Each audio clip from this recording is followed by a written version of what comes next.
guys yung tinanim namin the millionaire plants. Ayan, ang ganda ng color niya.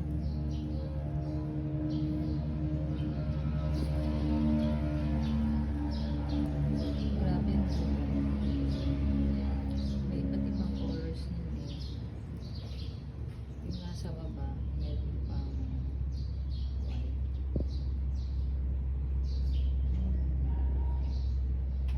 So beautiful. Tapos yung sumusulit pa siya.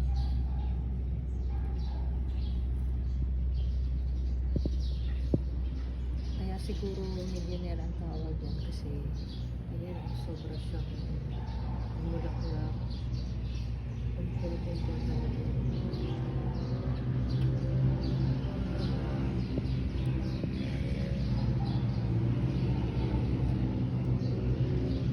So, napansin ko, yung bulaklak niya, pagbago, parang ganito.